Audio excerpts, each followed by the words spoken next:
राधा स्वामी जी। साथ संगत जी, क्या आपने कभी सोचा है कि जब इस शरीर से अंतिम सांस निकलती है तो आत्मा का क्या होता है?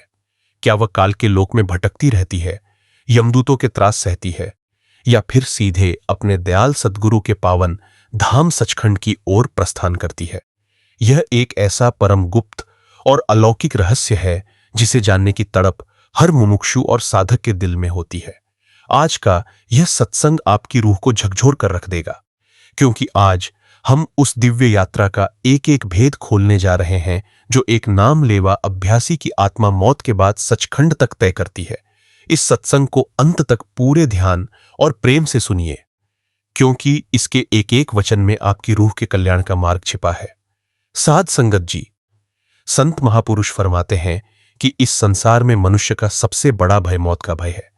दुनिया का हर इंसान मृत्यु के नाम से कांपता है, क्योंकि वह इसे अंत मानता है। लेकिन एक सच्चे प्रेमी और नाम अभ्यासी के लिए मौत कोई अंत नहीं, बल्कि इस सांसारिक जेलखाने से छूटकर अपने निज घर सचखंड जाने का पावन दरवाजा है। जब एक इंसान इस दुनिया में जन्म लेता है तो वह सांसों की एक निश्चित ढेरी लेकर आता है। दिन रात उठते बैठते, खाते सोते वह सांसें लगातार घटती रहती हैं। अज्ञानी जीव सोचता है कि वह जी रहा है, लेकिन सच तो यह है कि वह हर पल मृत्यु के निकट पहुंच रहा है। जब वह अंतिम घड़ी आती है तो दुनियावी रिश्तेदार, धन दौलत और बड़े बड़े डॉक्टर सब असहाय होकर खड़े रह जाते हैं। उस वक्त केवल और केवल सद्गुरु का पावन नाम और अमृतवेला की गई सिमरन की कमाई ही आत्मा के काम आती है। जब एक मनमुख या संसारी इंसान की मृत्यु होती है तो उसकी सूरत नीचे के द्वारों से खिंचना शुरू होती है। यमदूत भारी और भयानक रूप धारण करके आते हैं, क्योंकि उस जीव ने अपनी पूरी जिंदगी केवल सांसारिक भोगों, वासनाओं और अहंकार में गंवाई होती है। उसकी सूरत जब शरीर छोड़ती है तो उसे अत्यंत पीड़ा और कष्ट का सामना करना पड़ता है। लेकिन इसके विपरीत जब एक सच्चे गुरुमुख और नाम लेवा प्रेमी का अंतिम समय आता है तो नजारा बिल्कुल अलग होता है। यमदूत उस साधक के आसपास भी नहीं भटक सकते, क्योंकि दयाल सद्गुरु का हुक्म होता है कि मेरे बच्चे की रूह पर केवल मेरा अधिकार है। अंतिम समय में सद्गुरु स्वयं अपने पावन, प्रकाशमय और अलौकिक स्वरूप में प्रकट होते हैं। उनका वह नूरी स्वरूप इतना शांत, शीतल और मनमोहक होता है कि साधक अपनी सासी सांसारिक सुध-बुध भूलकर केवल गुरु चरणों में समा जाता है। सद्गुरु जब प्रकट होते हैं तो वे अभ्यासी की आत्मा को बहुत ही प्यार और सहलाते हुए शरीर के 9 द्वारों से समेटकर तीसरे तिल पर यानी अज्ञा चक्र पर ले आते हैं। जैसे एक मां अपने बिलखते हुए बच्चे को गोदी में उठा लेती है, वैसे ही सतगुरु उस आत्मा को अपने रूहानी आंचल में समेट लेते हैं। उस घड़ी आत्मा को रत्ती भर भी दर्द या भय का एहसास नहीं होता। शरीर से प्राण ऐसे सहज रूप में निकलते हैं जैसे दूध में से मक्खन निकाला जाता है, या जैसे किसी रेशमी कपड़े को कांटों से बिना फाड़े निकाल लिया जाता है। तीसरे तिल पर पहुंच आत्मा के सामने अंतर का रूहानी ब्रह्मांड खुलने लगता है। यहां से वह अलौकिक और परम दिव्य यात्रा शुरू होती है जो सीधे सचखंड की ओर जाती है। तीसरे तिल को पार करते ही आत्मा सबसे पहले सचखंडे सहस्दल कंवल, यहां एक प्रथम रूहानी मंडल में प्रवेश करती है। सुंदर और प्रकाशमान कमल का फूल जल रहा होता है, जिसकी अलौकिक ज्योति से पूरा मंडल जगमगा उठता है। इस मंडल में अनहद शब्द की घंटी और शंख की पावन धुन गूंज रही होती है। जो जीव दुनिया में रहते हुए गुरु मंत्र का सच्चा अभ्यास करते हैं, उनकी सूरत इस धुन को सुनते ही खिल उठती है। यहां सद्गुरु का नूरी स्वरूप आत्मा के आगे आगे चलता है और उसे काल के दूतों या माया के आकर्षणों से पूरी तरह सुरक्षित रखता है। सहनसदल कंवल का आनंद इतना अपार है कि सांसारिक स्वर्ग और बैकुंठ इसके सामने बिल्कुल तुच्छ और बेरस लगते हैं। प्रथम मंडल को पार करके सद्गुरु आत्मा को दूसरे मंडल यानी त्रिकुटी में ले जाते हैं। त्रिकुटी कुटी मन का निज घर माना जाता है। यहां पहुंचकर आत्मा के ऊपर चढ़ी हुई मन की छाप, संस्कार और तीनों गुणों का पर्दा पूरी तरह हट जाता है। त्रिकुटी में गर्जन की अलौकिक धुन और मृदंग का नाद गूंजता है। यहां एक लाल रंग का सुंदर सूर्य चमकता है, जिसका प्रकाश अत्यंत मनमोहक होता है। यहां पहुंचकर आत्मा को यह ज्ञान होता है कि मन ही उसे जन्मों जन्मांतर से 84 लाख योनियों में नचा रहा था। सद्गुरु की हमेशा हमें के लिए काट देती है और अपने विशुद्ध रूप में प्रकट होने लगती है। त्रिकुटी के आगे दामास्वा द्वार आता है, जिसे शून्य मंडल भी कहा जाता है। दासवां द्वार में पहुंचते ही आत्मा पर लगे जन्मों जन्मांतर के कर्मों के काले पहाड़ भस्म हो जाते हैं। यहां आत्मा मानसरोवर में स्नान करती है। इस रूहानी मानसरोवर में डुबकी लगाते ही आत्मा का सारा पाप पुण्य का हिसाब किताब खत्म हो जाता है और वह पूरी तरह निर्मल हंस रूप धारण कर लेती है। यहां किंगरी और सारंगी की अति मधुर धुन गूंजती है। इस मंडल में आत्मा का अपना प्रकाश 12 सूर्यों के प्रकाश के बराबर हो जाता है। अब आत्मा में इतना बल और पवित्रता आ जाती है कि वो मायात्मा पूरी तरह लांघ सकती है। 10वां द्वार के बाद आत्मा महाशून्य के घने और अत्यंत गहरे अंधकार को पार करती हुई भंवर गुफा मंडल में प्रवेश करती है। भंवर गुफा में सोहंग की अनहद धुन और बंशी की पावन ताने गूंज रही होती हैं। यहाँ का प्रकाश और आनंद इतना दिव्य है कि आत्मा पूरी तरह मग्न हो जाती है। यहाँ आत्मा को अपने निज रूप का पूर्ण साक्षात्कार होता है और वह पुकार उठती है कि सोगुंग यानी जो परमात्मा है वही मैं हूं। यहां से सद्गुरु उस निर्मल हंस आत्मा को लेकर अलख और अगम लोकों को पार कराते हुए सीधे अंत में अपने निज धाम सचखंड में ले जाकर विराजमान कर देते हैं। सचखंड वह परम पावन और अनाम धाम है जहां केवल और केवल सत्पुरुष का निरंकार और अनवरत प्रकाश फैल रहा है।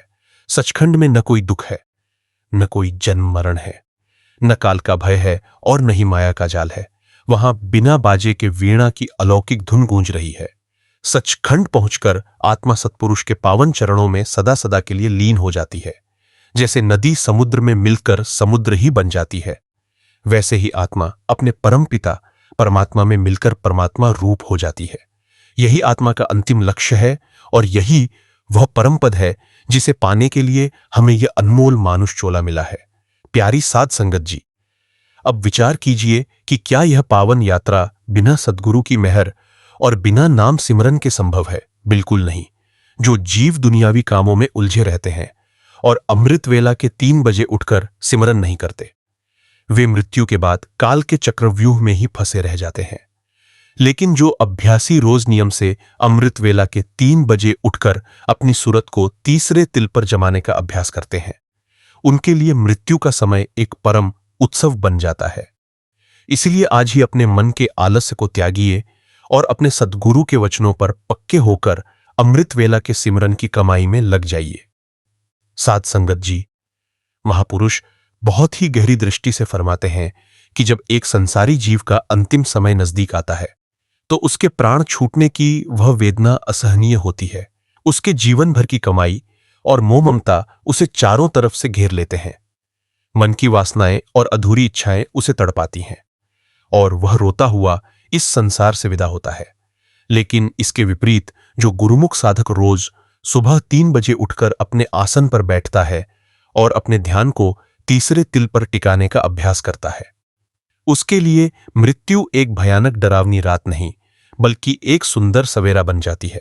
जब उसका बुलावा आता है तो यमदूत उसकी तरफ आंख उठाकर भी नहीं देख सकते। दयाल सतगुरु स्वयं अपने पावन अलौकिक और ज्योति स्वरूप में प्रकट होकर अपने उस प्रेमी की बाह थाम लेते हैं। सोचिए, उस घड़ी का आनंद कितना अद्भुत होगा जब साक्षात सतगुरु आपके सामने खड़े होकर आपके माथे पर हाथ फेरेंगे और कहेंगे कि मेरे बच्चे, अब घबराने की कोई जरूरत नहीं, तेरा सारा हिसाब किताब चुक गया है, अब चल अपने असली घर। सतगुरु की उस एक झलक को पाते ही आत्मा की सारी थकावट, सारे पुराने दर्द और संसार का सारा मोह एक पल में कपूर की तरह उड़ जाता है। वे सतगुरु उस आत्मा को शरीर के 9 द्वारों से बहुत ही सहजता से समेटकर तीसरे तिल पर ले आते हैं और फिर वहां से शुरू होती है वह परम दिव्य यात्रा जो इस भौतिक जगत की सीमाओं को लांघकर सीधे सचखंड के दरबार तक जाती है। इस रूहानी सफर में साधक की आत्मा जब सहस्रदल कंवल में प्रवेश करती है तो वहां का 1000 पंखुड़ियों वाला दिव्य प्रकाश और घंटे शंख की धो देती है, उसके सारे आंतरिक मैल को धो देती है। वहां से आगे बढ़ते हुए त्रिकुजन का नाद आत्मा को और अधिक बलवान बना देता है। 10वां द्वार के मानसरोवर में स्नान करते ही आत्मा पूरी तरह पवित्र हंस का रूप धारण कर लेती है और भंवर गुफा तथा महाशून्य के सभी पर्दों को चीरती हुई सीधे अमरलोक में पहुंच जाती है। वहां पहुंचकर आत्मा को सदा सदा के लिए जन्म मरण के इस भयानक और दुखदायी चक्र से मुक्ति मिल जाती है। जब एक आत्मा अपनी सूरत को सांसारिक विकारों से समेटकर अपने सद्गुरु के पावन स्वरूप में लीन करने का निरंतर अभ्यास करती है, तो उसके भीतर का भक्ति भाव दिन ब दिन और गहरा होता चला जाता है। संत महापुरुष हमें फरमाते हैं कि सचखंड कोई बाहरी स्थान नहीं, बल्कि वह हमारे ही अंतर में स्थित वह परम चेतन और अनाम धाम है, जहां परमात्मा का निष्काम प्रकाश अनवरत रूप से फैल रहा है। हम इंसान इस दुनिया के भौतिक आकर्षणों, धन दौलत के झमेलों और शरीर के मोह में इतने अंधे हो चुके हैं कि हमें अपने अंतर की उस अमर सत्ता का जरा भी ख्याल नहीं रहता। हम हर दिन दूसरों को इस संसार से विदा होते देखते हैं, फिर भी हमारा मन यही सोचता है कि हम तो यहां हमेशा के लिए रहने आए हैं। यही मन का सबसे बड़ा छल और भ्रम है जो हमें बार बार 84 लाख योनियों के भयानक चक्कर में धकेलता रहता है। साध संगत जी, विचार कीजिए कि जब इस नश्वर शरीर का अंत समय आता है और सांसों की डोर टूटने लगती है, तो इंसान का सारा ज्ञान, उसकी डिग्रियां, उसका बैंक बैलेंस और उसके सगे संबंधी सब बेबस होकर खड़े रह जाते हैं। उस अंतिम क्षण में जब यमदूतों का त्रास और संसार से छूटने का डर जीव को सताता है, तो केवल वही रूह पूरी तरह शांत और भयमुक्त रहती है जिसने अपने जीवन काल में अमृत वेला के 3 बजे उठकर अपने सद्गुरु के नाम सिमरन की पक्की कमाई की होती है। एक सच्चे गुरुमुख के लिए मृत्यु कोई डरावना अंत नहीं होती, बल्कि वह तो अपने प्यारे सद्गुरु से मिलने और अपने निज घर सचखंड लौटने का एक परम पावन और आनंदमयी उत्सव होती है। अंतिम घड़ी में दयाल सद्गुरु अपने उस प्रेमी अभ्यासी को कभी अकेला नहीं छोड़ते। वे अपने पावन ज्योति स्वरूप में प्रकट होकर अभ्यासी के माथे पर अपना मेहर भरा हाथ रखते हैं। उनकी उस एक शीतल झलक को पाते ही आत्मा के जन्मों जन्मांतर के संताप और संसार का सारा मोह एक क्षण में भस्म हो जाता है। सतगुरु आत्मा को शरीर के 9 द्वारों से समेटकर तीसरे तिल पर यानी अज्ञा चक्र पर ले आते हैं और उसे अनहद शब्द की पावन धुन से जोड़ देते हैं। वहां से सूरत जब ऊपर के रूहानी मंडलों की ओर उठती है, तो सहंसदल कंवल का अनहद नाद, त्रिकुटी का लाल सूर्य, 10वां द्वार का रूहानी मानसरोवर और भंवर गुफा की सोहंग धुन आत्मा को पूरी तरह पावन और निर्मल हंस बना देती है। जब आत्मा मानसरोवर में स्नान करके पूरी तरह निष्पाप हो जाती है, तो उसके ऊपर चढ़ी कर्मों की पूरी काली परत उतर जाती है। फिर वह आत्मा काल और माया की सभी सीमाओं को चीरती हुई सीधे सचखंड के दरबार में पहुंच जाती है, जहां दयाल सत्पुरुष स्वयं अपनी गोदी में उस रूह को समेट लेते हैं। वहां न कोई दुख है, न कोई रोग है, न कोई चिंता है और न ही जन्म मरण का कोई भय है। वहां केवल और केवल परम आनंद और अमर शांति का साम्राज्य है, जहां आत्मा अपने परमात्मा में मिलकर सदा सदा के लिए एक हो जाती है। साध संगत जी, संत महापुरुष बहुत ही सुंदर मिसाल देकर समझाते हैं कि जब तक पानी में नाव बहती है तब तक कोई खतरा नहीं होता, लेकिन जैसे ही नाव के अंदर पानी भरने लगता है, नाव डूबने लगती है। इसी तरह जब तक हम दुनिया में रहते हुए अपनी सूरत को नाम सिमरन में जोड़कर रखते हैं, तब तक यह संसार हमारा कुछ नहीं बिगाड़ सकता। परंतु जैसे ही दुनिया की इच्छाएं, वासनाएं और तृष्णाएं हमारे मन के भीतर घर करने लगती हैं, हम जन्म मरण के भयानक दलदल में धंसते चले जाते हैं। जब अंत समय आता है और सांसों की डोरी टूटने लगती है, तो जीव छटपटाता है, क्योंकि उसने अपने पूरे जीवन में केवल सांसारिक संपत्ति इकट्ठी की होती है, अंतर में रूहानी नाम का धन जमा नहीं किया होता। लेकिन इसके विपरीत जो प्रेमी अभ्यासी रोज सुबह अमृत वेला में 3 बजे उठकर अपने आसन पर बैठता है, वह रोज जीते जी मरने की कला सीख लेता है। 3 बजे का वह पावन पहर मन को शांत करने और सूरत को तीसरे तिल पर समेटने का सबसे सुंदर समय होता है। जब एक साधक रोज 3 बजे उठकर अपने ध्यान को अज्ञा चक्र पर टिकाता है, तो उसकी सूरत धीरे धीरे शरीर के निचले केंद्रों से खिंचकर ऊपर की ओर आने लगती है। अभ्यास करते करते उसका मन सांसारिक वासनाओं से विरक्त होने लगता है और उसे अंतर में नाम का वह अलौकिक रस मिलने लगता है, जिसके सामने दुनिया के सारे भोग विलास बिल्कुल फीके और बेरस लगने लगते हैं। जब ऐसे अभ्यासकर्ता साधक की इस लोक से विदाई की घड़ी आती है तो दयाल सद्गुरु अपने कहे वचनों की लाज रखते हुए स्वयं प्रकट होते हैं। सद्गुरु का पावन स्वरूप इतना मनमोहक होता है कि आत्मा शरीर के सारे बंधनों को एक पल में भूलकर सीधे उनके चरणों में समा जाती है। सद्गुरु उस आत्मा को बहुत ही दुलार से तीसरे तिल पर ले आते हैं और अंतर के पावन शब्द धुनों से जोड़कर ऊपर के लोकों की यात्रा पर ले चलते हैं। सहंसदल कंवल का प्रकाश, त्रिकुटी का नाद, दासवा द्वार का रूहानी मानसरोवर, भंवर गुफा की सोहंग धुन और अलख अगम लोकों को पार कराकर सतगुरु उस आत्मा को सदा के लिए सचखंड के परम धाम में विराजमान कर देते हैं, जहां केवल और केवल सत्पुरुष का अनवरत प्रकाश और अमर आनंद फैला हुआ है। साध संगत जी, महापुरुष फरमाते हैं कि जब एक संसारी जीव शरीर छोड़ता है तो उसकी सूरत नीचे की ओर बहती है, क्योंकि उसने पूरी जिंदगी केवल सांसारिक इच्छाओं का चिंतन किया होता है। जहां हमारा ध्यान होगा, मृत्यु के बाद आत्मा वहीं जाएगी। यदि ध्यान धन, परिवार या वासनाओं में अटका रहेगा तो आत्मा पुनः 84 लाख योनियों के दुखदाई चक्रव्यूह में भटकने पर मजबूर होगी। लेकिन जो गुरुमुख साधक रोज सुबह 3 बजे उठकर अमृत वेला संभालता है और अपने ध्यान को तीसरे तिल पर जमाने का निरंतर अभ्यास करता है, उसकी सूरत जीते जी ही ऊपर की ओर उठने लगती है। उसके लिए मृत्यु का समय कोई भयानक त्रासदी नहीं, बल्कि प्रियतम परमेश्वर से मिलने का एक परम पावन दिन होता है। जब ऐसे अभ्यासी साधक की अंतिम घड़ी आती है तो काल और यमदूत दूर खड़े होकर कांपते हैं। वे उस रूह के पास फटक भी नहीं सकते। दयाल सतगुरु स्वयं पूर्ण ज्योति स्वरूप में प्रकट होकर उस साधक का हाथ थाम लेते हैं। उनकी नूरी झलक पाते ही आत्मा का सारा सांसारिक मोह और कष्ट छूमंतर हो जाता है। सतगुरु बहुत ही प्यार से आत्मा को तीसरे तिल पर समेटर शुरू कराते हैं। प्रथम मंडल सहंसदल कंवल में घंटी और शंख की पावन धुन आत्मा के सारे भय दूर कर देती है। द्वितीय मंडल त्रिकुटी में लाल सूर्य का दर्शन होते ही मन का पूरा हिसाब किताब खत्म हो जाता है। इसके बाद दासवां द्वार के पावन मानसरोवर में स्नान के आत्मा के सारे पाप पुण्य के मैल खंड धुल जाते हैं और वह पूरी तरह शुद्ध हंस बनकर भंवर गुफा और महाशून्य के मंडलों को लांघती हुई सीधे अपने निज घांच कर आत्मा परमपिता सतपुरुष के चरणों में सदा सदा के लिए लीन हो जाती है, जहां न कोई जन्म है, न मरण है और न ही कोई दुख या चिंता है।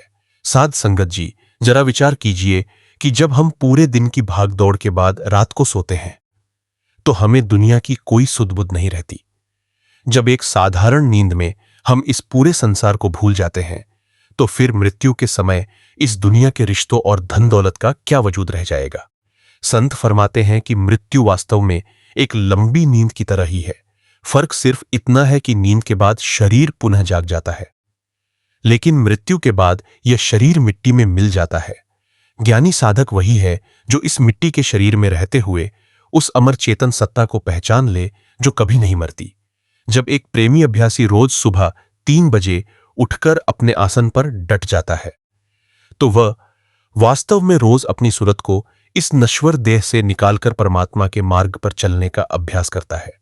3 बजे की पावन बेला में जब चारों ओर सन्नाटा होता है तब तीसरे तिल पर किया गया सिमरन सीधे सद्गुरु के दरबार में गुंजायमान होता है। जैसे जैसे गुरु मंत्र की लड़ी अंतर में पिरोई जाती है, वैसे वैसे मन की सारी चंचलता, वासनाएं और तृष्णाएं शांत होने लगती हैं। साधक को यह एहसास होने लगता है कि इस संसार का असली मालिक कोई और नहीं बल्कि वह दयाल पुरुष ही है जो हर पल हमारे अंग संग विराजमान है। जब ऐसे सच्चा सिमरन करने वाले प्रेमी का इस दुनिया से जाने का समय आता है तो उसे मृत्यु का रत्ती भर भी भय नहीं सताता। उसके सामने काल का कोई भयानक रूप नहीं आता, बल्कि साक्षात दयाल सद्गुरु अपने दिव्य, शीतल और प्रकाशमान स्वरूप में प्रकट होते हैं। सद्गुरु का वह नूरी चेहरा देखते ही आत्मा का सारा सांसारिक मोह एक छलावे की तरह गायब हो जाता है। सद्गुरु बहुत प्यार से उस आत्मा को तीसरे तिल पर समेट लाते हैं और अनहद शब्द की पावन धुन से जोड़कर आगे बढ़ा देते हैं। सहंसदल कंवल का अनहद नाद, त्रिकुटी का लाल सूर्य और मृदंग की ध्वनि, दासवा द्वार का रूहानी मानसरोवर और भंवर गुफा की सोहंग धुन को पार करती हुई आत्मा जब सचखंड पहुंचती है तो वहां का नजारा देखकर पूरी तरह निहाल हो जाती है। सचखंड में न कोई सूरज है, न कोई चांद, वहां केवल सतपुरुष का अनवरत नूरी प्रकाश फैल रहा है। वहां पहुंचकर आत्मा हमेशा के लिए अपने परम पिता परमात्मा की गोदी में समा जाती है और जन्म मरण का पूरा चक्र समाप्त हो जाता है। जब एक अभ्यासी आत्मा अपने मन के तमाम झूठे तर्कों, बहानों और संसार की क्षणभंगुर आकर्षणों को लांघकर अपने दयाल सद्गुरु के पावन चरणों में पूर्ण समर्पण कर देती है, तो उसकी रूहानी यात्रा का एक ऐसा दिव्य अध्याय शुरू होता है जहां केवल और केवल नाम का रस, असीम शांति और गुरु की अपार दया मेहर का साम्राज्य होता है। संत महापुरुष हमें बार बार यह चेतावनी देते हुए समझाते हैं कि यह मनुष्य चोला कोई साधारण देह नहीं है, बल्कि यह 84 लाख योनियों के भयानक और दुखदायी चक्रव्यूह में भटकने के बाद परमात्मा द्वारा दी गई एक ऐसी परम दुर्लभ चाबी है जिससे अंतर के बंद रूहानी दरवाजे खोले जा सकते हैं। परंतु इस संसार में हमारी सबसे बड़ी भूल और त्रासदी यह है कि हम इस अनमोल हीरा रूपी जीवन को संसार की तुच्छ, नश्वर और झूठी कौड़ियों के बदले में व्यर्थ गंवा रहे हैं। साथ संगत जी, जरा ठंडे दिमाग से विचार कीजिए कि हम दिन रात किसके लिए इतनी भागदौड़ कर रहे हैं। किसके लिए हम सुबह से शाम तक सांसारिक चिंताओं, धन दौलत को जोड़ने, ऊंचे पद प्रतिष्ठा पाने और झूठे मान सम्मान को सहेजने में अपनी पूरी ऊर्जा और समय नष्ट कर रहे हैं। जिन सगे संबंधियों, मित्रों और परिजनों के मोह में आकर हम अपने सद्गुरु के हुक्म और नाम सिमरन को भुला देते हैं, क्या उनमें से कोई भी एक इंसान हमारे जीवन के अंतिम क्षणों में हमारे साथ चल सकता है? संत फरमाते हैं कि जब मृत्यु का बुलावा आता है और सांसों की लड़ी टूटने लगती है, तो यह पूरी दुनिया, यह विशाल संपत्ति, यह सुंदर शरीर और ये तमाम प्यारे रिश्तेदार केवल मुखदर्शक बनकर खड़े रह जाते हैं।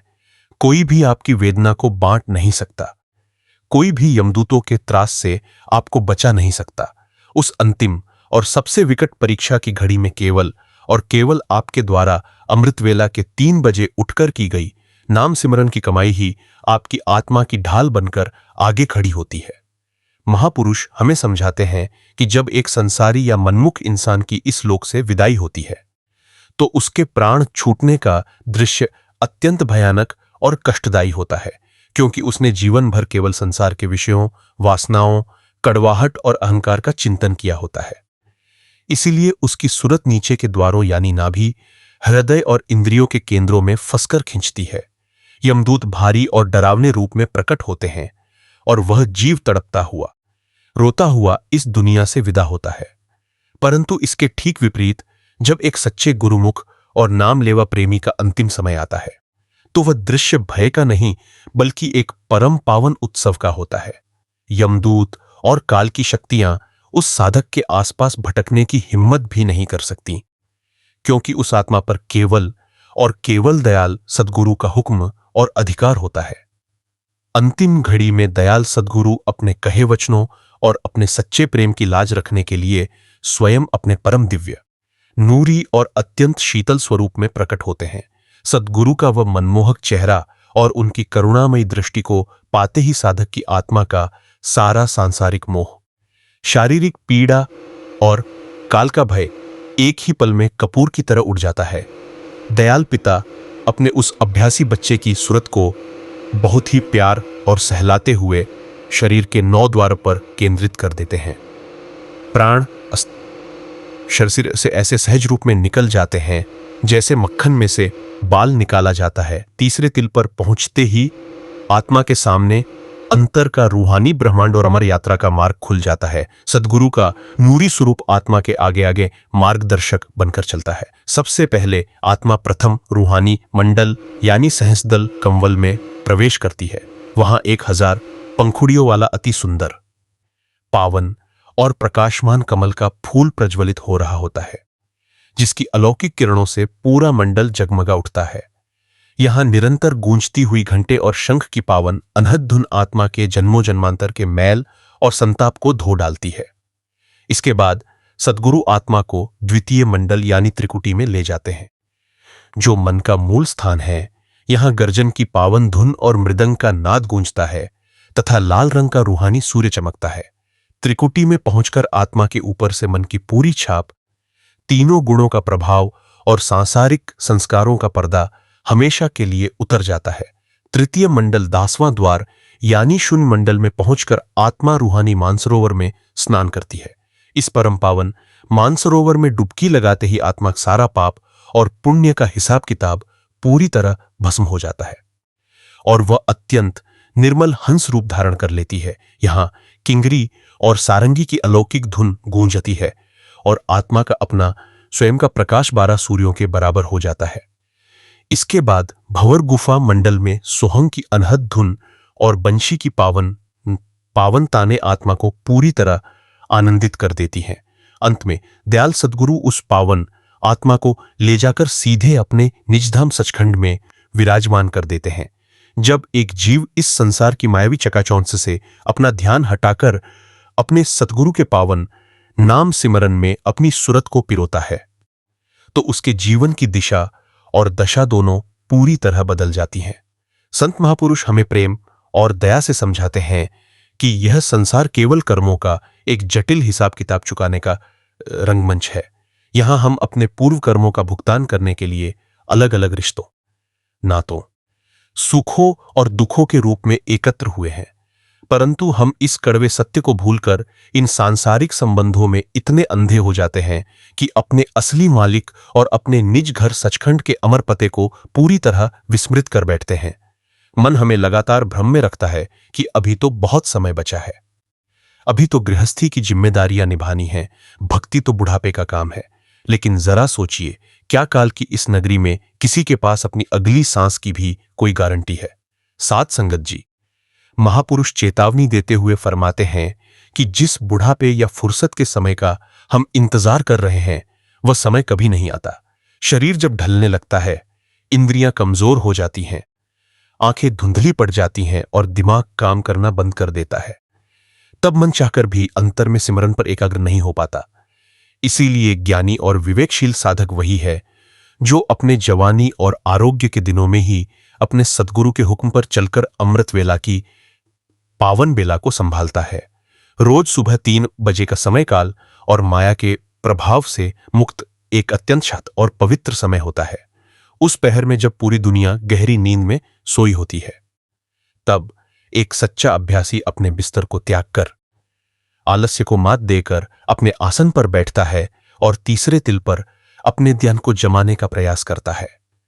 जब एक साधक नियम और निष्ठा के साथ रोज सुबह 3 बजे उठकर अपने सद्गुरु द्वारा बख्शे गए 5 पावन नामों का जाप करता है तो उसके अंतर की सोई हुई शक्तियां जागने लगती हैं। सिमरन की यह पवित्र लड़ी मन की चंचलता को धीरे धीरे समाप्त कर देती है। जैसे जैसे ध्यान तीसरे तिल यानी अज्ञा चक्र पर टिकने लगता है, शरीर के निचले हिस्सों से चेतनता खिंचकर ऊपर की ओर एकत्र होने लगती है। साधक को जीते जी ही इस स्थूल देह से अलग होने का रूहानी अनुभव मिलने लगता है। उसे यह प्रत्यक्ष एहसास हो जाता है कि यह शरीर केवल एक वस्त्र है जिसे आत्मा ने पहना हुआ है और वह स्वयं एक अमर, अजर और अविनाशी चेतन ज्योति है। फिर जब ऐसे अभ्यासकर्ता का इस संसार में अंतिम समय आता है तो उसके लिए मृत्यु कोई त्रासदायक घटना नहीं होती। जहां साधारण संसारी जीव प्राण छूटने के डर से कांपता है और यमदूतों की यातनाओं से रोता बिलखता है, वहीं गुरुमुख साधक के लिए यह क्षण अपने प्रियतम सद्गुरु से मिलने की सबसे पावन घड़ी बन जाता है। अंतिम समय में दयाल सद्गुरु अपने कहे वचनों को पूरा करने के लिए स्वयं प्रकट होते हैं। उनका वह नूरी स्वरूप इतना अति सुंदर और प्रकाशमान होता है कि उसके सामने कोटि कोटि सूर्यों का प्रकाश भी फीका पड़ जाता है। सद्गुरु के पावन दर्शन पाते ही आत्मा का सारा सांसारिक मोह, पुरानी व्याधियां और भय एक पल में लुप्त हो जाते हैं। दयाल पिता उस आत्मा की सूरत को 9 द्वारों से बहुत ही कोमलता से समेटकर सीधे तीसरे तिल पर ले आते हैं। वहां से अनहद शब्द की अलौकिक धुन के सहारे आत्मा ऊपर के दिव्य लोकों की ओर उड़ान भरती है। प्रथम मंडल सहंसदल कंवल के 1000 पंखुड़ियों वाले प्रकाश और घंटे शंख की धुन को पार करती हुई सूरत आगे बढ़ती है। द्वितीय मंडल त्रिकुटी में लाल सूर्य के दर्शन कर और गर्जन नाद को सुनकर मन का पूरा कर्म चक्र समाप्त हो जाता है। तृतीय मंडल दासद्वार के पावन मानसरोवर में स्नान करते ही आत्मा पूरी तरह शुद्ध हंस का रूप धारण कर लेती है और उसके ऊपर से पाप पुण्य की अंतिम परत भी उतर जाती है। जब एक प्रेमी अपने सद्गुरु के वचनों पर पूर्ण विश्वास करके अमृत वेला के सिमरन को अपने जीवन का आधार बना लेता है, तो दयाल सद्गुरु उसकी रक्षा हर पल हर घड़ी किस प्रकार करते हैं, इसे समझने के लिए संत महापुरुष हमें एक बहुत ही सुंदर और रूहानी साखी सुनाते हैं। बात उस समय की है जब हुजूर महाराज जी के समय एक बहुत ही सीधे साधे और गरीब प्रेमी अभ्यासी हुआ करते थे। वे पेशे से खेती बाड़ी का काम करते थे, लेकिन उनके जीवन का एक अटल नियम था, चाहे कितनी भी कड़ाके की ठंड हो, तूफान हो या शरीर में थकावट हो, वे रोज सुबह 3 बजे उठकर अपने आसन पर बैठ जाते थे और पूरे 2.5 घंटे अपने सद्गुरु द्वारा बख्शे गए नाम का सिमरन करते थे। दुनिया वाले उन्हें कहते कि दिन भर खेत में इतनी मेहनत करने के बाद सुबह 3 बजे उठना बहुत कठिन है, थोड़ा आराम कर लिया करो। लेकिन वे प्रेमी यही मुस्कुराकर उत्तर देते कि दुनिया का आराम तो मिट्टी में मिल जाएगा, पर सद्गुरु के नाम का यह आराम मुझे सचखंड तक पहुंचाएगा। एक बार की बात है, वे रात को अपने खेतों की रखवाली कर रहे थे। कड़ाके की सर्द रात थी। पहरा देते देते वे अपनी झोपड़ी में बैठे और मन में विचार आया कि अभी 3 बजने में थोड़ा समय है, क्यों न थोड़ा विश्राम कर लूं। लेकिन जैसे ही वे लेटे, उनकी आंख लग गई। ठीक 3 बजे अचानक उन्हें ऐसा लगा जैसे किसी ने बहुत ही कोमलता से उनके कंधे पर हाथ रखा और बड़े प्यार से आवाज दी, उठो भाई, अमृत वेला हो गया है, अपने मालिक की बंदगी का समय आ गया है, सोने का समय नहीं है। वे प्रेमी हड़बड़ाकर उठे, देखा तो झोपड़ी में कोई नहीं था, पर चारों ओर एक अद्भुत गुलाब जैसी पावन सुगंध फैली हुई थी। वे तुरंत समझ गए कि यह उनके दयाल सद्गुरु की ही मेहरबानी है, जिन्होंने उन्हें सोने नहीं दिया।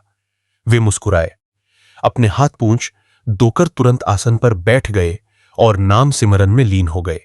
जब सुबह उजाला हुआ और वे अपनी झोपड़ी से बाहर निकले, तो उनके रोंगटे खड़े हो गए। उनकी खाट के ठीक नीचे एक बहुत ही विशैला और भयंकर काला नाग बैठा हुआ था। अगर रात को सद्गुरु उन्हें जगाकर सिमरन पर न बैठाते और वे नींद में थोड़ा सा भी हिलते डुलते, तो वह नाग उन्हें डस लेता। उस प्रेमी की आंखों से अश्रुओं की धारा बह निकली। वे रोते हुए अपने सद्गुरु के चरणों में दंडवत हो गए और बोले, हे मेरे दयाल दाता, आप केवल मेरी आत्मा का ही ध्यान नहीं रखते, बल्कि इस मिट्टी के शरीर की रक्षा भी पल पल स्वयं बनकर करते हैं। साध संगत जी, यह केवल एक साखी नहीं है, यह इस बात का जीवित प्रमाण है कि जब एक जीव अमृत वेला संभालता है, तो सद्गुरु का हाथ उसके सिर पर हमेशा ढाल बनकर खड़ा रहता है। जो प्रेमी रोज 3 बजे उठकर अपने ध्यान को तीसरे तिल पर जमाने का अभ्यास करता है, उसके जीवन की तमाम परेशानियां, बीमारियां और काल के कांटे सद्गुरु स्वयं अपने हाथों से निकाल फेंकते हैं। जब ऐसे अभ्यासी साधक की इस संसार से विदाई का समय आता है, तो यमदूत और काल की शक्तियां उसके पास फटकने की हिम्मत भी नहीं करती। साक्षात दयाल सद्गुरु अपने परम नूरी और प्रकाशमान स्वरूप में प्रकट होते हैं। सद्गुरु की एक पावन झलक दाता ही आत्मा का सारा सांसारिक मोह छूट जाता है। सद्गुरु उस आत्मा को बहुत ही दुलार से 9 द्वारों से समेटकर तीसरे तिल पर ले आते हैं। फिर अनहद शब्द की पावन धुन के सहारे आत्मा सहंसदल कंवल के 1000 पंखुड़ियों वाले प्रकाश, त्रिकुटी के लाल सूर्य और गर्जननाद, दासवां द्वार के पावन मानसरोवर और भंवर गुफा की सोहंग धुन को पार करती हुई सीधे सचखंड पहुंच जाती है। सचखंड में पहुंचकर वह आत्मा सदा के लिए सत्पुरुष के चरणों में लीन होकर अमर हो जाती है। जब एक प्रेमी अभ्यासी अपने सद्गुरु के प्रेम में रंग जाता है और अमृत वेला के इस पावन नियम को अपने जीवन की सांस बना लेता है, तो उसकी रूहानी तरक्की की गति इतनी तीव्र हो जाती है कि काल और माया की तमाम ताकतें भी उसे सद्गुरु के मार्ग से डिगा नहीं सकती। संत महापुरुष हमें फरमाते हैं कि जैसे एक छोटा सा बीज जब जमीन के अंदर अंधेरे में गड़ता है, तभी जाकर वह एक दिन विशाल और फलदार वृक्ष बनता है।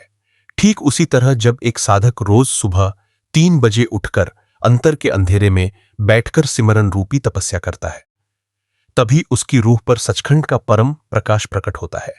साध संगत जी, इस दुनिया में रहते हुए मन हमें बार बार यह बहकाता है कि अरे आज थोड़ी देर और सो लो, कल से 3 बजे उठ जाएंगे, लेकिन मन का वह कल कभी नहीं आता।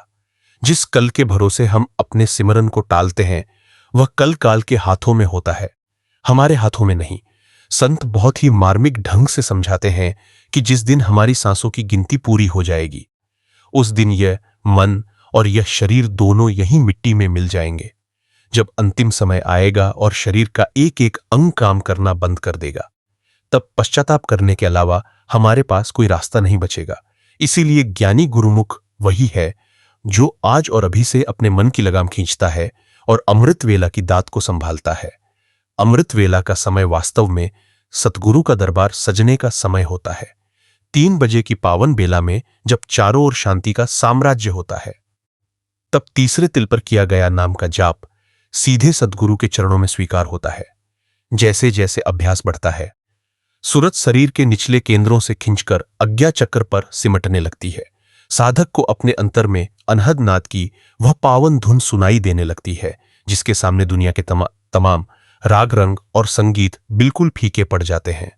नाम के उस अलौकिक रस को पीकर मन की सारी चंचलता, काम, क्रोध, लोभ, मोह और अहंकार सदा के लिए शांत हो जाते हैं। जब ऐसे अभ्यासी प्रेमी का इस लोक से जाने का समय आता है तो उसके चेहरे पर कोई डर या उदासी नहीं होती, बल्कि एक अलौकिक मुस्कान होती है।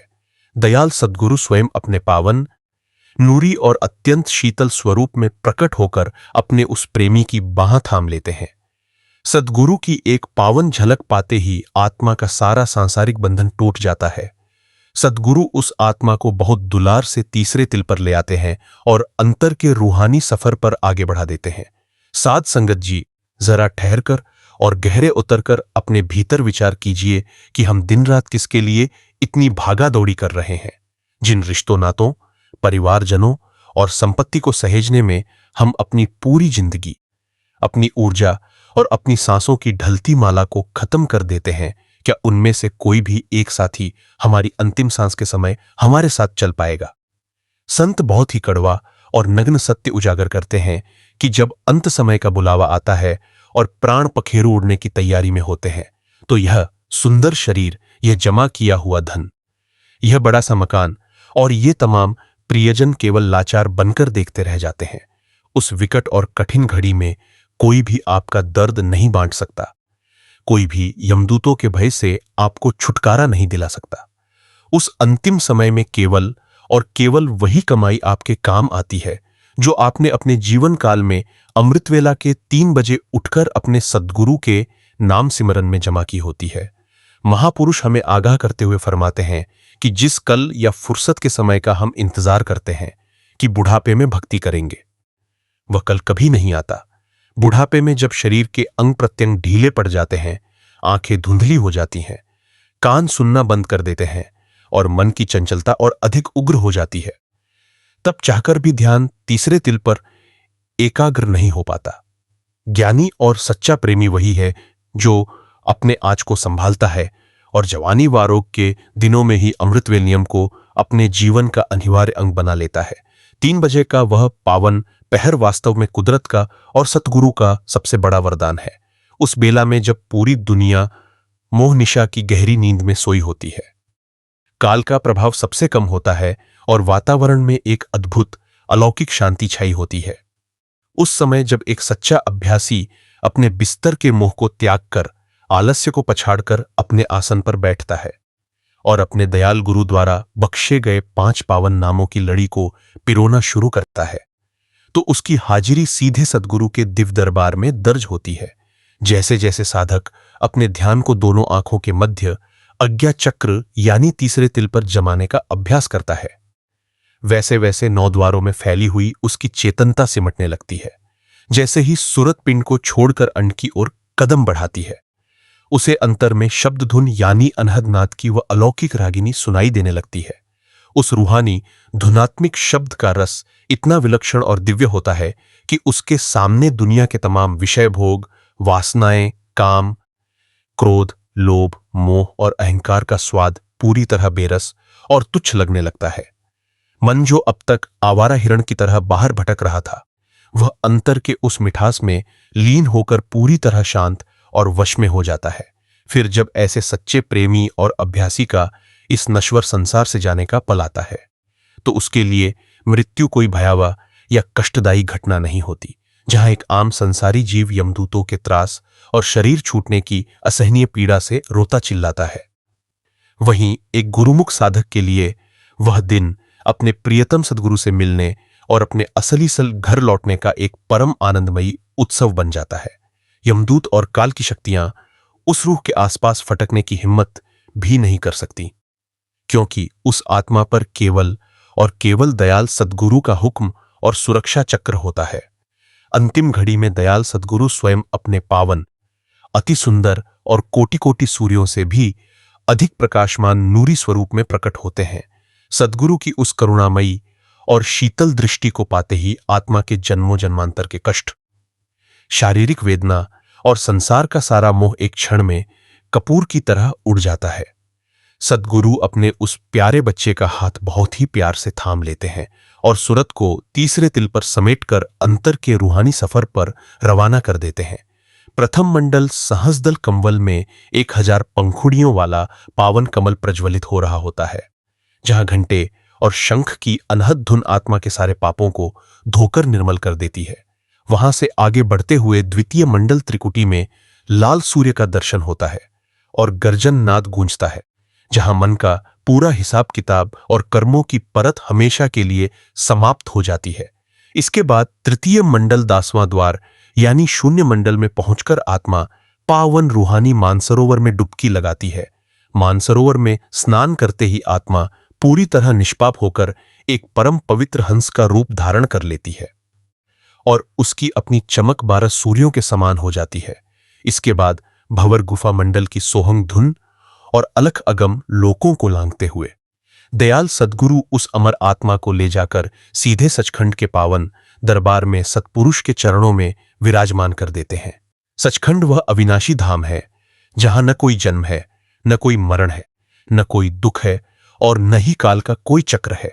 वहां पहुंचकर आत्मा अपने परमात्मा में समाकर सदा सदा के लिए एक हो जाती है और परम आनंद में लीन हो जाती है।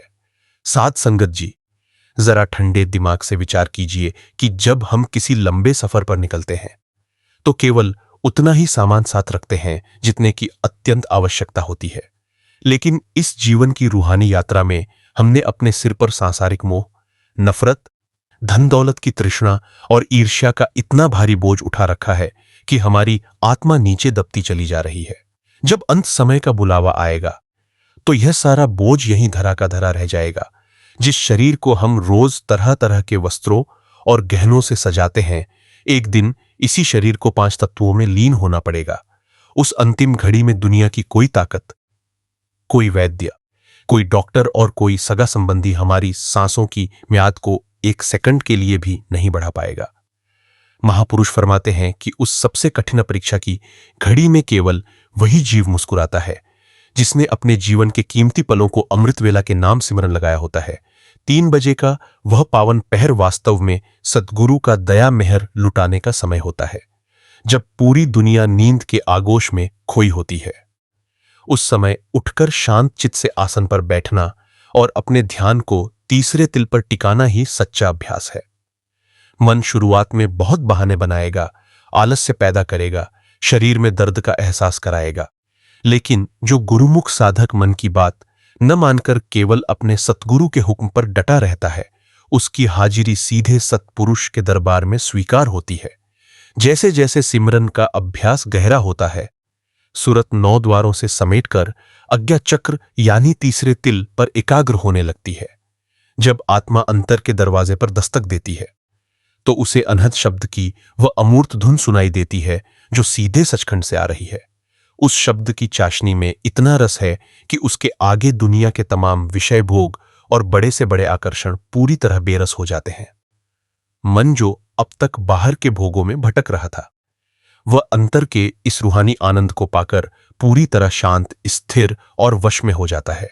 फिर जब ऐसे अभ्यासकर्ता का इस दुनिया से विदाई का समय आता है तो उसके लिए मृत्यु कोई डरावना अंत नहीं होती, बल्कि अपने परम पिता से मिलने का एक परम पावन दिन होता है, यमदूत और काल की शक्तियां उस रूह की तरफ आंख उठाकर देखने का साहस भी नहीं कर सकती। साक्षात दयाल सद्गुरु अपने अति सुंदर, नूरी और प्रकाशमान स्वरूप में प्रकट होकर उस आत्मा की बांह थाम लेते हैं। सद्गुरु का वह शीतल नूरी चेहरा देखते ही आत्मा का सारा सांसारिक बंधन, दुख और भय एक क्षण में भस्म हो जाता है। सद्गुरु आत्मा को बहुत ही दुलार से तीसरे तिल पर समेट लाते हैं और अंतर के रूहानी मंडलों की यात्रा पर ले चलते हैं। प्रथम मंडल सहस्दल कमल के 1000 पंखुड़ियों वाले प्रकाश और घंटे शंख की धुन से आत्मा पूरी तरह शुद्ध होती है। द्वितीय मंडल त्रिकुटी के लाल सूर्य और गर्जननाथ को पार करते ही मन का पूरा हिसाब किताब और कर्मों की छाप समाप्त हो जाती है। तृतीय मंडल दासवान द्वार के पावन मानसरोवर में स्नान करके आत्मा पूरी तरह निर्मल हंस बन जाती है और भंवर गुफा की सोहंग धुन को पार करती हुई सीधे अपने निज घर सचखंड पहुंच जाती है। सचखंड में पहुंचकर आत्मा परमपिता सतपुरुष के पावन चरणों में सदा सदा के लिए लीन होकर अमर हो जाती है। साध संगत जी, महापुरुष बहुत ही सुंदर मिसाल देकर समझाते हैं कि जब एक पंछी शाम को किसी पेड़ पर आकर विश्राम करता है तो सुबह होते ही वह उस पेड़ से उड़ जाता है। वह उस पेड़ या उसकी डालियों से मोह नहीं लगाता। ठीक उसी प्रकार यह मनुष्य शरीर भी आत्मा के लिए केवल एक रैन बसेरा है। जब तक सांसों की पूंजी बची है तब तक हम यहां ठहरे हुए हैं। जैसे ही अंतिम बुलावा आएगा आत्मा को यह शरीर यहीं छोड़कर आगे बढ़ना होगा। लेकिन इस मन की नादानी देखिए कि यह झूठे रिश्तों, क्षणभंगुर धन दौलत और मिट्टी की इस देह को ही सब कुछ मान बैठता है और अपने असली लक्ष्य निज घर सचखंड जाने को पूरी तरह भुला देता है। संत फरमाते हैं कि जिस बुढ़ापे या आगे के समय का हम इंतजार करते हैं कि तब फुर्सत से बैठकर सिमरन करेंगे, वह फुर्सत का समय कभी नहीं आता। शरीर जब ढलने लगता है तो इंद्रियां कमजोर हो जाती हैं और मन की वासनाएं और अधिक प्रबल हो जाती हैं। ज्ञानी साधक वही है जो अपने आज को संभालता है और रोज सुबह 3 बजे उठकर अमृत वेला की पावन बेला में अपने ध्यान को तीसरे तिल पर जमाने का निरंतर अभ्यास करता है। 3 बजे का वह पावन पहर मन को शांत करने और सूरत को आज्ञा चक्र पर समेटने का सबसे श्रेष्ठ समय होता है। जब एक साधक नियम और निष्ठा के साथ रोज सुबह 3 बजे उठकर अपने सद्गुरु द्वारा बख्शे गए नाम का जाप करता है तो उसके भीतर की सोई हुई चेतनता जागने लगती है। गुरु मंत्र की पवित्र लड़ी मन की तमाम चंचलता को समाप्त कर देती है। जैसे जैसे सूरत तीसरे तिल पर केंद्रित होती है, शरीर के निचले हिस्सों से चेतनता खिंचकर ऊपर की ओर एकत्र होने लगती है। साधक को अंतर में अनहद शब्द की वह पावन धुन सुनाई देने लगती है जिसके सामने दुनिया के तमाम रस और आकर्षण बिल्कुल बेरस लगने लगते हैं। फिर जब ऐसे अभ्यासकर्ता का इस लोक से जाने का पल आता है तो उसके लिए मृत्यु कोई भयावह घटना नहीं होती। दयाल सद्गुरु स्वयं अपने पूर्ण ज्योति स्वरूप में प्रकट होकर उस साधक की बांह थाम लेते हैं। सद्गुरु की एक पावन नूरी झलक पाते ही आत्मा का सारा सांसारिक मोह और काल का भय एक पल में लुप्त हो जाता है। सद्गुरु आत्मा को बहुत ही दुलार से 9 द्वारों से समेटकर तीसरे तिल पर ले आते हैं और अंतर के रूहानी मंडलों का सफर शुरू कराते हैं। सद्गुरु आपकी सूरत को शरीर के 9 द्वारों से समेटकर तीसरे तिल पर ले आएंगे। वहां से अनहद कंबल के दिव्य प्रकाश, त्रिकुटी के नाद, दासवां द्वार के पावन मानसरोवर और भंवर गुफा की सोहंग धुन को लांघते हुए सद्गुरु आपकी रूह को सीधे परमपिता सतपुरुष के पावन चरणों में अपने अजर अमर निज घर सचखंड में सदा सदा के लिए लीन कर देंगे। वहां पहुंचकर आत्मा जन्म मरण के इस दुखदाई चक्र से हमेशा के लिए मुक्त हो जाएगी। इसीलिए प्यारे साध संगत जी, आज ही अपने सद्गुरु के चरणों में यह अंतिम और पक्का संकल्प लीजिए कि चाहे परिस्थिति कैसी भी हो, जीवन की अंतिम सांस तक अमृत वेला के 3 बजे की हाजिरी कभी नहीं छोड़ेंगे। यदि इस पावन सत्संग ने आपके दिल को छुआ हो और आपके मन में नाम सिमरन की तड़प जगाई हो तो इस वीडियो को लाइक जरूर करें। अपने परिवार, मित्रों और साध संगत के साथ इसे शेयर करें और हमारे इस रूहानी परिवार से जुड़े रहने के लिए चैनल को सब्सक्राइब करके बेल आइकन दबाना बिल्कुल न भूलें। और प्यारे साध संगत जी, नीचे कमेंट बॉक्स में राधा स्वामी जी लिखना बिल्कुल न भूलें ताकि सतगुरु के नाम की गूंज हम सभी के हृदयों में सदा बनी रहे। राधा स्वामी जी।